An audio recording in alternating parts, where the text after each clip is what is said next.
Yeah, so I'm all cleaned up now, ready to go. I need to meet up today with Eddie.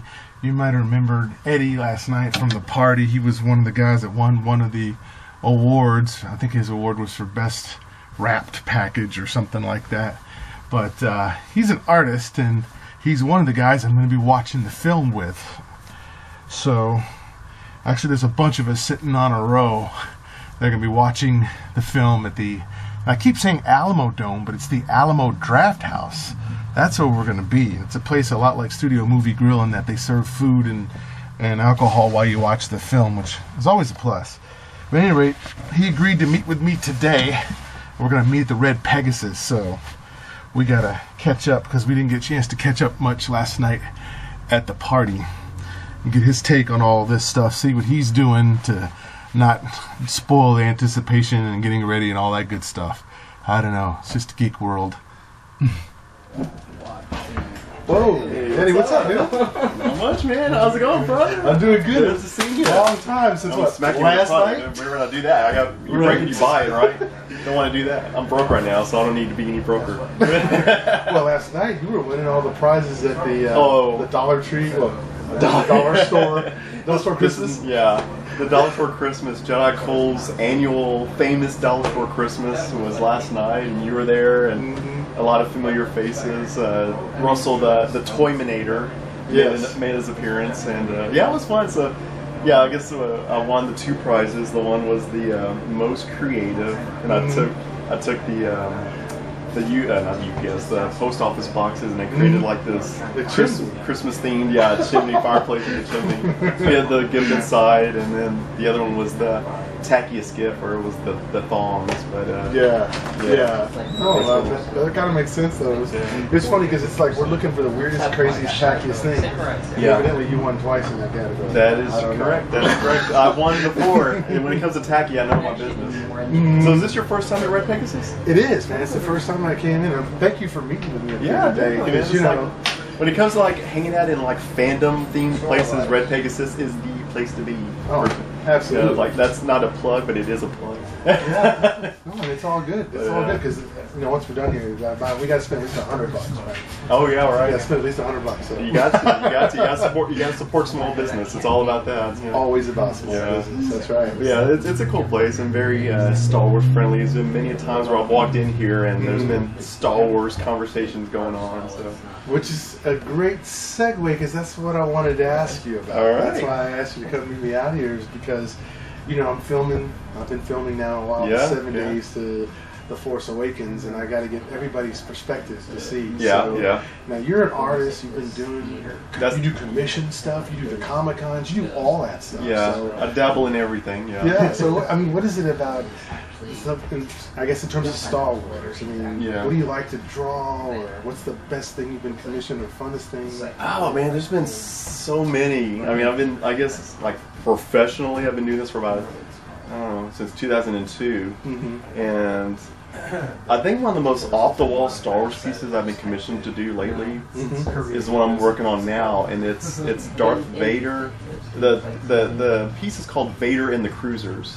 And it's a It's a takeoff of Eddie and the Cruisers, and it's Darth Vader, and he's playing the piano, he's on stage, and right now it's completely drawn out. Now I got to do the digital colors, and I'm going to make it into a print for the girl who's working. Dude, that's sweet. There's all sorts of things. I've done some mashups. Like my best-selling print is Scarfett, and it's the Scarface poster with Boba Fett, and that's been a print. People are telling me, make it into a t-shirt, and so I'm going to do that. Well, you should, man. Actually, in that voice, too. I know. You should make it into a t-shirt. You really should. I don't know what's wrong with me. I just don't like making money, so I just like to...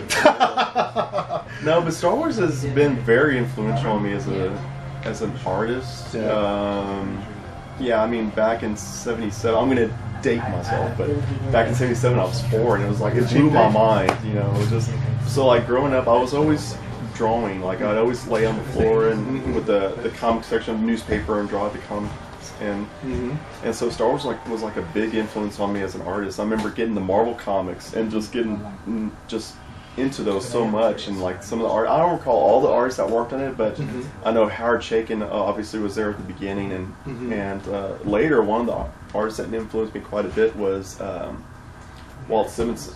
Okay. Yeah, he did a run on Star Wars, and not only did he do some fantastic artwork for the series, but the stories he wrote was phenomenal. Like one of them was, I think the storyline was called Pariah, and it was about a female X-wing pilot, and Luke, spoiler, Luke accidentally, Thanks for that. during a dogfight, Luke shoots her X-wing and kills her, and so that causes all this drama with Luke having to deal with accidentally killing this pilot, and it was such a well-written story, and so yeah, I mean, Star Wars has just been a big influence on me as an illustrator. I think that would be huge, and now we're talking about we're 4 days out, and so what I thought was interesting is, remember, did you ever see Fanboys? Yeah. Remember at the end they go, "What if the movie sucks?" Yeah. And I'm thinking, what do you think? What if the movie sucks? Do you think there's any way this could suck? I mean, I don't think so. But what do you there's think? always that possibility, but I could care less. I mean, Star Wars is such a big thing for me, but I don't take it so seriously like some of these other people. I mean, I love the prequels, and people, I mean, doing the show, that's one of the big... Okay, so doing the Rancor pit, it's got its good and bad. It's good since we've started doing it with Deep Elm on Air. It's connected me with all these Star Wars fans, Right. From other countries. Even they'll reach out to me through social media, and we'll talk about what we discussed in the show and all. But the downside of it is I get the fans who want to just tirelessly debate Star Wars, and so whenever I bring the fact that I love the prequels and all, I always get these messages through social media. It's like, how can you call yourself a Star Wars fan if you love the prequels? And I was like, oh, whatever. Yeah. But so I think the prequels are fun and entertaining. I love them. It's cool. It's part of the saga. So it would take a lot for me to dislike probably Force Awakens. But yeah, there's a possibility it might suck. But you know, it is what it is. Yeah, you know? and I don't think that it will. Bottom line, these are just movies. I know it's like, oh, how dare you say that, sir? Yeah. But yeah, bottom line, they're just movies. Yeah, and I think that's true. I don't believe that it will suck. I think even if it's just mediocre, it'll still be great just because of where it's coming. But yeah, I doubt very seriously. The thing is, the excitement alone about the fact that we get these characters, Luke and Leia and Han and Chewie, they're all coming back. Man, I know we got Chewie in the prequels, but we haven't seen these characters since 1983, and so that, to me, that's a big deal. It's a huge It's deal. like it's taking me back to that time where we're getting the movies we thought we would never get. You know, Han, Luke, and Leia back on the big screen doing their thing. And so that alone is worth the price of admission. You know. So. No, I totally agree. I think here, and then again with it 4 days out, and then we're going to be there. We're sitting on the same row. We're going. Yeah. There's going to be a bunch of us crazies. Yeah. Sitting down, just frothing at the mouth just to hear the first few bars of Right, the music that's going to get us started. When that music swells up, the crawl starts. What if JJ throws us off completely and doesn't have a crawl at all? What if he just like goes right into like something just very who knows? That could be funny. I don't think he would, but it's a possibility. It's a possibility. No, I think it's going to be a good time. And in fact, the question is not, are you going to see the movie? The question is how many times are you going to see the movie? It's really what it is. Let's so what see. do you think? For sure that weekend, I've already seen it twice. Okay. I'm seeing it opening night with you and Cole and Roy, and then I'm going to go with my wife on Saturday morning. And Alan, look, there's Force Awakens on the TV up here, and See? there's They're doing a footage good job I have with not the seen yet. marketing. Look at that. That's something I hadn't seen before. Try not Wow, I know, right? Be careful, be Spoiler. careful. Spoiler. So, but no, and then I'll see it Saturday morning with my wife because she's a teacher and she doesn't want to stay up till 2 in the morning Thursday night or Friday why morning not? because she's got kids. She doesn't want to fall asleep in class, you know, like at the board and just fall asleep. But I'll be seeing it Saturday morning and then probably Monday or Tuesday with my brothers. So, yeah, it's going to be an event, quite the event for sure. Yeah, and it's funny because I've been asked the same question, like, how many times are you going to see Vegabomber? And it's like, opening weekend, probably 4 or 5 times. And here's why. Like, the first night, it's just community based. Yeah. Just to sit down and watch it with other Star Wars fanatics like you guys. That's what that's going to be about. Yeah. Then I'll probably go see it the next morning. I'll probably have the Friday off because Right. if I'm up that late. So I'll probably go to the matinee when there's hardly nobody there in the morning. But you know, that's not possible on a It's Friday. possible. It's possible. You think so? Right? You Yeah, think so? I've done it before. I did with the Revenge of the Sith. I went Okay, at 9 o'clock okay. because there's 9 o'clock showings at some theaters. That's true. And there's maybe not even half the crowd that's in the movie. I'd be curious to see if that plays out the way you think it's going to play out, or if it's going to be sold out. If it's already sold out, who knows? Well, I'm going to bet that, and this is what I'm betting on. I don't know if it's going to happen or not. I'm betting that the people that want to go see it are going to want to see it in the afternoon or evening. They're not going to want to get up at 9 o'clock and go see it. Yeah. You know, I mean, they're desperate enough. Yeah. But there's some hardcores that'll be there. Yeah. But the general mass public is not going to go to the 9 o'clock show. Because it's Friday night, date night. They'll be out. That's a good point. You know, 6 o'clock on, they'll be going. Date night with Star Wars nerds? No, I'm just kidding. Right. That's true. I almost forgot about that one. But so I think that the second time will be just to watch it for myself because I got to do a review. Got to do a review on it. I think the first night I'm just going to be too goo goo gaga to really be able to say anything. Right. So it's probably going to take the second showing for me to go, that happened. And that's part of it too. We're gonna do like a all spoiler review on our show that Sunday of opening weekend. So I think that's part of the reason. Yeah. And so we're see it twice. So that way I get that second view and kind of like, okay, I've seen it, I know what to expect. Now I can see it a second time and really take in everything before I do the episode and re-review it. So yeah, because the third time it'll be probably in IMAX. Because if it's really good, I want to see all that action in the IMAX. And then I'm pretty sure there'll be a group of friends who hadn't seen it that I'll go, I'll go with you guys. I think that's how I'm going to get to 4 or 5 views the first weekend. Then I got to tell all you guys about it because you guys have been wondering what's been happening. So at this point in time, we're just 4 days away. That's crazy. I mean, it's like, again, going back to 1983 and I mean, back then we were hopeful we were going to get those last 3 movies like Lucas was promising us, but I think we got to a point, especially getting into the 90s, where you're just like, they're never going to happen. And then the 90s came around, we got the special editions, and that kind of like fed the excitement for Star Wars again. Absolutely. And then special editions led into the prequels, and it's like, even with the prequels, we still thought we were never going to get these next chapters in the story, and now, not only are we going to get these next chapters, but because of Disney, we're going to get Star Wars long after we're gone, you know? Yeah, and you know what, that actually brings up a good question. So do you think if Star Wars starts to become a Star Wars movie every year, which is what they've said, could that formula be too much? Could it oversaturate? Or it goes back to me not taking these things so life-threatening serious like some fans. Like some fans are saying like too much is too much, and others are saying you can't give us enough. And I'm kind of like, whatever happens, happens. If we get one a year, that's cool. If we get one every 3 years like the old days, that's cool too. Whatever. I guess where that comes in with the too much and not too much is like basically the trailers. Because I can say there is a too much on the trailers, because if you show me the whole movie before I go see it, then it won't be as exciting. In fact, I had that problem with Avengers 2, Age of Ultron. I enjoyed it, but I didn't enjoy it as near as much, and I figured out felt like I knew too much. Because I knew everything. The only thing I didn't know was that Hawkeye was married, and that Hulk and Scarlett Johansson hooked up with Black Widow. But outside of that, I knew everything else in the movie, and it kind of made me not enjoy it as much, because I was like, oh, here comes this scene about this, here comes that scene.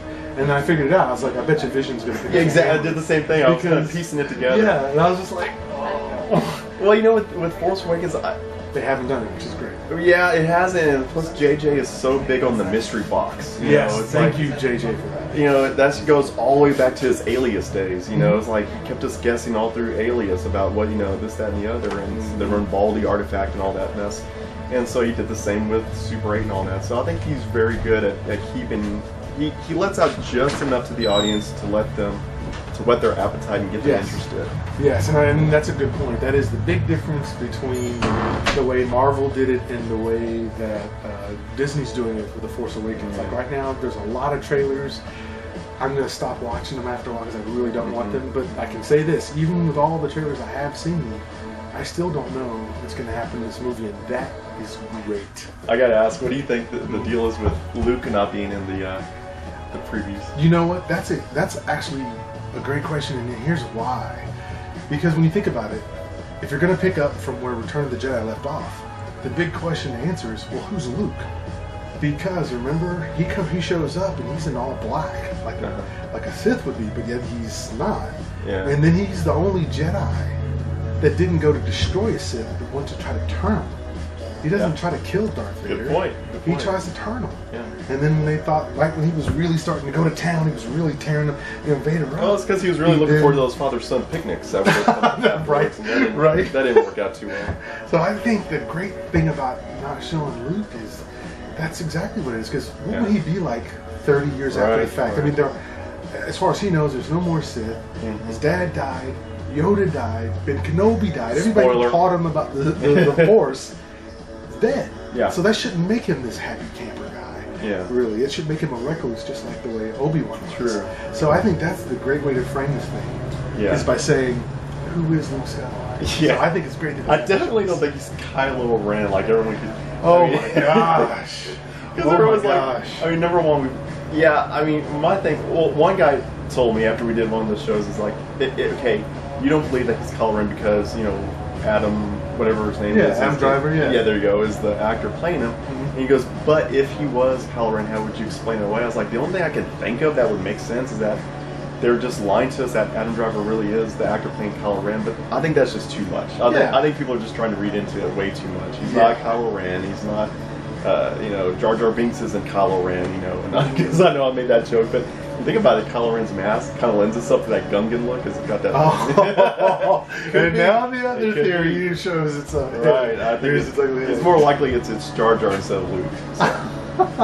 Yeah, I thought that was strange when that came out too, because I was like, wait a minute, we see a whole scene where Kylo has the helmet off, and he's going up against Finn, and you can see his long dark hair. So I'm like, how could that be Luke?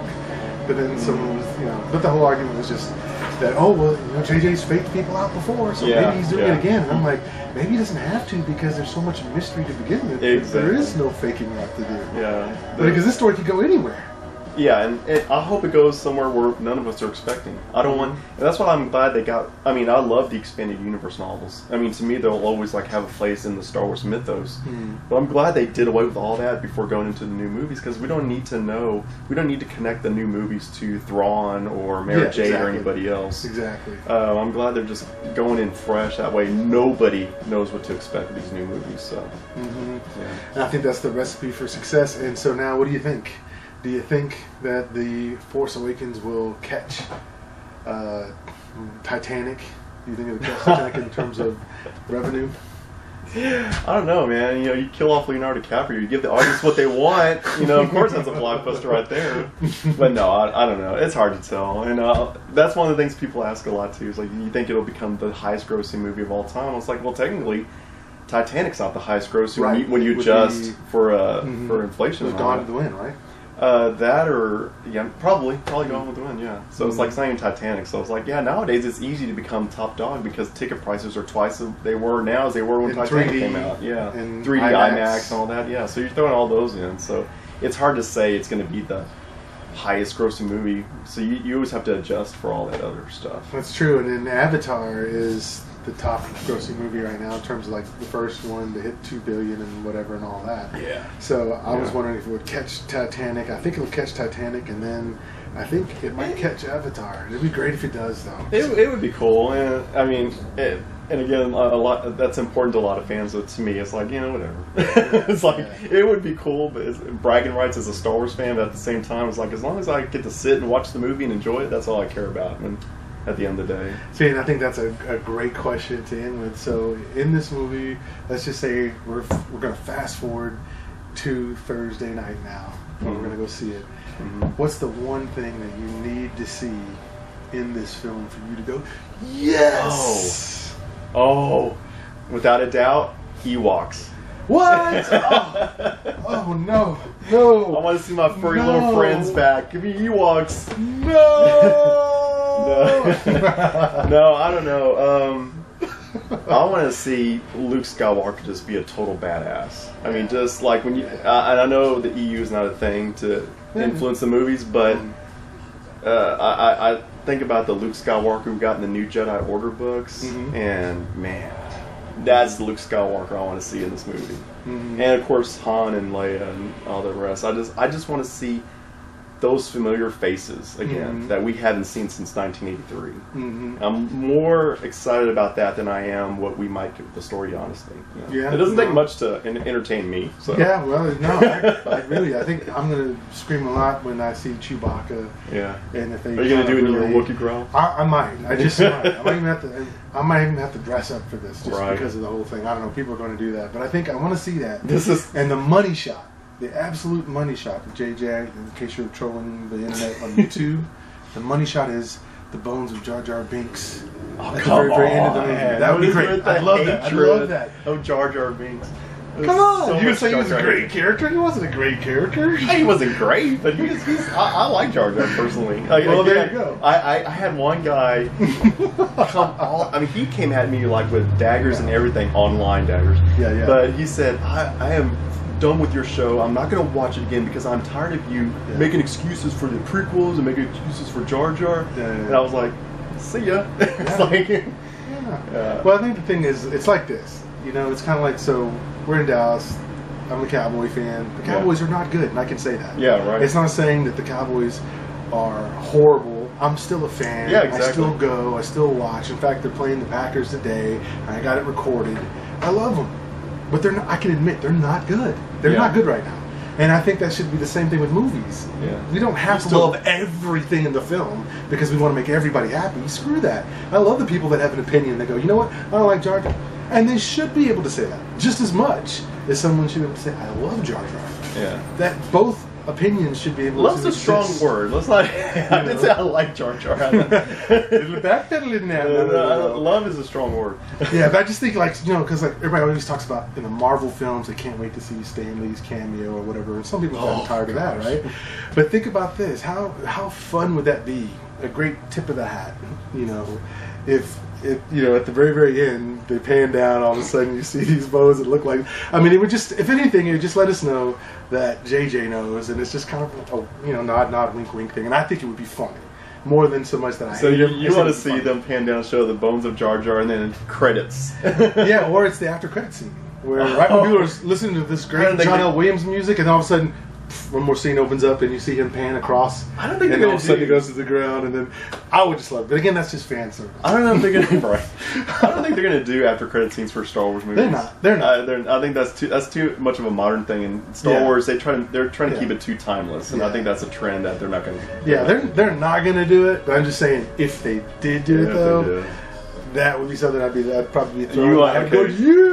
We've established you want to see Jar Jar bones. I want to see Ewoks. So yeah, there you go. See.